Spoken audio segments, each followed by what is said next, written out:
사도신경으로 신앙 고백하시겠습니다. 전능하사 천지를 만드신 하나님 아버지를 내가 믿사오며 그 외아들 우리 주 예수 그리스도를 믿사오니 이는 성령으로 잉태하사 동정녀 마리아에게 나시고 본디오 빌라도에게 고난을 받으사 십자가에 못 박혀 죽으시고 장사한 지 사흘 만에 죽은 자 가운데서 다시 살아나시며 하늘에 오르사 전능하신 하나님 우편에 앉아 계시다가 저리로서 산 자와 죽은 자를 심판하러 오시리라. 성령을 믿사오며 거룩한 공회와 성도가 서로 교통하는 것과 죄를 사하여 주시는 것과 몸이 다시 사는 것과 영원히 사는 것을 믿사옵나이다. 아멘. 함께 보실 말씀 시편 26편 11절 12절 말씀입니다. 구약성경 820면에 있습니다.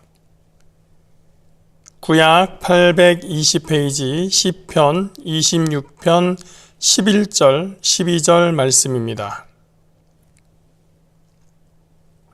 시편 26편 11절 12절입니다. 나는 나의 완전함에 행하오리니 나를 속량하시고 내게 은혜를 베푸소서. 내 발이 평탄한 데에 섰사오니 무리 가운데에서 야훼를 송축하리이다. 아멘. 우리가 시편을 보다 보면 각각의 시편이 분위기가 사뭇 다르다라는 것을 알게 됩니다.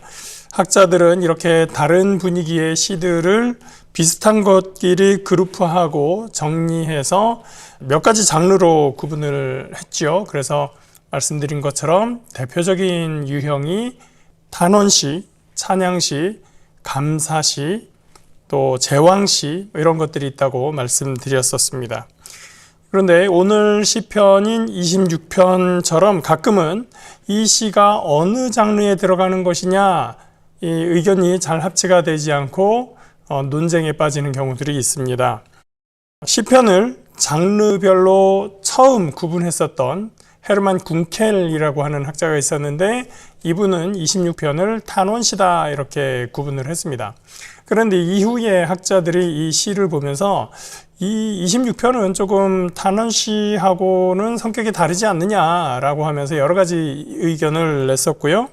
그 중에서 대안으로 나온 여러 가지 분류 중에서 야훼를 향한 호소의 근거를 나의 완전함 안에서 걷는 것에서 찾는 좀 특유한 무죄 변호의 시다라고 하는 그런 분류를 한 내용이 있어서 저는 그게 좀 설득력이 있다 이렇게 보았습니다.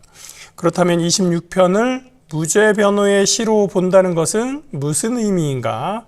오늘 본문을 보면서 함께 살펴보도록 하겠습니다. 1절입니다. 내가 나의 완전함에 행하여 싸우며 흔들리지 아니하고 야훼를 의지하여 싸우니 야훼여 나를 판단하소서. 자, 이 시편 26편은 시작부터 굉장히 당당한 모습으로 하나님 앞에 뭔가를 요구하는 그런 내용으로 나오고 있습니다. 우선 자신을 스스로 인식하는 분위기 자체가 굉장히 떳떳합니다. 내가 나의 완전함에 행하였다 라고 얘기를 하고요.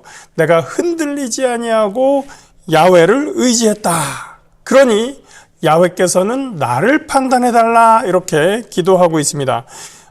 이 말은 법정에서 나갔을 때 나를 판단할 때 제대로 판결을 내려주십시오 라고 하는 그런 요청입니다.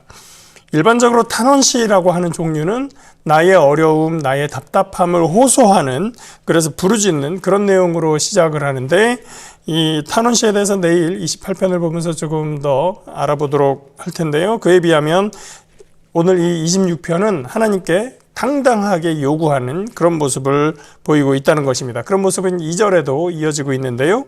2절입니다. 야훼여 나를 살피시고 시험하사 내 뜻과 내 양심을 단련하소서. 여기에 살핀다라는 말에는 여러 가지 의미가 있겠지만 2절에서는 조사한다, 살핀다에 조사한다라는 의미가 있죠. 그런 의미로 읽을 수가 있습니다. 또 그 다음에 시험하사 이 말도 있는데, 이 시험도 우리가 시험 보는 그런 것이라기보다는 검사한다, 테스트해본다 라는 그런 의미라고 읽을 수 있습니다. 그래서 1절에 있는 판단하소서부터 나를 살피시고 나를 시험하소서, 이런 내용들이 다 같은 비슷한 종류의 의미를 가지고 있는 것이죠. 하나님, 나에 대해서 제대로 평가하고 제대로 심판하고 제대로 판결을 내려주십시오 라고 하는 요청입니다. 그래서 이 상황을 보면 누군가에 의해서 고발당해서 심판대에 서 있는데 그 고발이 억울하고 나는 정말 완벽하게 완전하게 행했는데 이 상황이 답답합니다 라고 하는, 그래서 나를 제대로 판단해 주십시오 라고 하는 그런 정황을 우리가 생각해 볼 수가 있는 것입니다. 이 구절을 읽으면서 제가 처음에 좀 그런 생각을 가지긴 했었는데요. 신약을 우리는 많이 읽고 신약에서의 배운 것들이 있죠. 그래서 특히 구원론적인 시각을 가지고 있어서 우리가 어떻게 완전할 수가 있느냐, 사람이 완전하고 완벽할 수가 있느냐, 율법 앞에서 흠없을 수가 있느냐라는 생각을 우리는 하고 있고, 우리는 모두 죄인이다라는 것을 배워왔기 때문에 어떻게 감히 하나님께 무죄를 이렇게 주장할 수 있을까라는 생각을 할 수가 있습니다. 그런데 이 본문은 그렇게 우리가 신약적 사고로 또 구원론적 시각으로 평가하는 그 죄에 대한 인식, 그것과는 조금 다른 맥락이라는 것을 이해할 필요가 있습니다. 우리가 인간은 율법 아래 완전할 수 없다, 우리는 무죄하지 않다, 모두가 죄를 지었다라고 할 때의 이야기는 보통 구원을 이야기하면서 구원의 능력이, 구원의 근거가 어디에 있느냐라고 하는 것을 말하는 맥락에서이지만, 오늘의 본문은 현실적으로 억울하게 재판을 받고 있는 상황을 이야기하는 겁니다. 예를 들면 이제 우리가 운전을 하시는 분들이 많으니까 나는 과속을 안 했는데 과속 딱지를 뗐다라고 하면 억울하겠죠. 제가 아는 분이 굉장히 좀 오래된 이야기입니다. 한 20년도 넘은 이야기인데요. 과속딱지가 집으로 날라와서 경찰서에 가서 항의해가지고 과속딱지로 인한 과태료를 지불을 하지 않았다라는 얘기를 들은 적이 있습니다. 왜냐하면 이 차가 소형차였는데 차 종이 뭐였는지 잘 기억은 안 나지만 모닝이나 그런 종류였었을 겁니다. 근데 집에 날라온 그 쪽지에 보니까 210km가 찍혀 있는 거예요.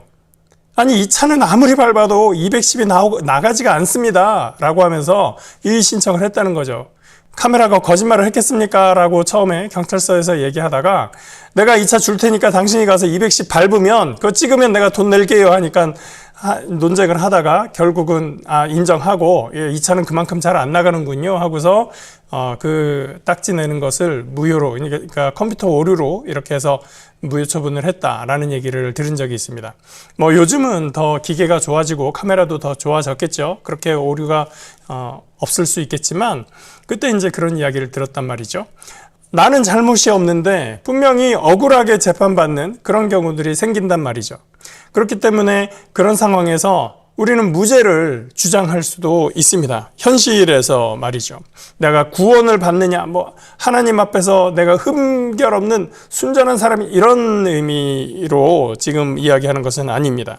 우리가 이렇게 억울한 일을 경험할 때 정말 하나님이 아니면 내 마음속을 알아주는 사람이 아무도 없는 그런 때가 있기도 합니다. 딱 그러한 심정으로 시인은 하나님께 호소하고 있는 것입니다. 그렇기 때문에 그는 주의 인자하심이 자신에게 있음을 확신합니다. 3절, 주의 인자하심이 내 목전에 있나이다. 내가 주의 진리 중에 행하여, 목전에 있다라는 건 눈앞에 있다라는 것이죠. 그리고 자신은 주의 진리 중에 행하였다. 어떻게든 하나님의 뜻 가운데에서 행하며 지냈다라고 고백하고 있는 것입니다. 반대로 자신이 하지 않은 것이 4절부터 나오고 있습니다. 허망한 사람과 같이 앉지 아니하였고 간사한 자와 동행하지도 않았고 또 행악자의 집배를 미워해서 악한 자와 함께 같이 앉지 않았다 라고 이야기합니다. 시편 1편 말씀이 생각나죠? 악인의 꾀를 쫓지 아니하고 죄인의 길에 서지 아니하고 교만한 자의 자리에 앉지 아니하는 자로다. 그 악인의 죄인의 그러한 모습이 아니라 복 있는 사람이어야 되는데 억울하게 재판을 받고 있는 것입니다. 그리고 나를 시기하는 사람, 나를 잘못 고발한 사람들은 나에게 죄가 없는데 너 왜 재판받고 있냐? 너 죄 있으니까 재판받고 있지? 라고 손가락질하고 있는 상황입니다. 할 수 있는 말은 뭐가 있겠습니까? 아니, 저 사람들이 거짓 증거를 만들어서 나를 기소했으니까 내가 재판을 받지요 라고 할 수밖에 없습니다. 그는 무죄를 호소하면서 정당한 재판의 결과가 나오기를 기대하고 있을 뿐입니다. 6절, 7절 야훼여 내가 무죄함으로 손을 씻고 주의 제단에 두루다니며 감사의 소리를 들려주고 주의 기이한 모든 일을 말하리이다. 우리 24편 말씀을 보면서 성전에 들어갈 사람의 자격에 대해서 노래한 것 기억하십니까? 24편 3절에 야훼의 산에 오를 자가 누구며 그의 거룩한 곳에 설 자가 누구인가? 라고 물었을 때 4절에 답변이 있습니다. 곧 손이 깨끗하며 마음이 청결하며 뜻을 허탄한 데에 두지 아니하며 거짓 맹세하지 아니하는 자로다. 이렇게 대답을 했죠. 손을 씻고 주의 제단을 두루 다닌다. 예배의 자리에 설 만한 자격이 있음을 노래하는 것이고 감사와 찬양을 드리며 제단의 주변을 맴도는 것을 묘사하고 있습니다. 그만큼 이 시인은 내가 무죄하다 라는 것을 주장하고 있습니다. 그리고 하나님이 행하신 놀라운 일들을 간증하고자 합니다. 8절입니다. 야훼여 내가 주께서 계신 집과 주의 영광이 머무는 곳을 사랑하오니 내 영혼을 죄인과 함께 내 생명을 살인자와 함께 거두지 마소서. 이제 시인이 간구하는 핵심이 여기에 있습니다. 그가 머물고 싶은 곳은 하나님이 계신 곳이고 주의 영광이 머무는 곳입니다.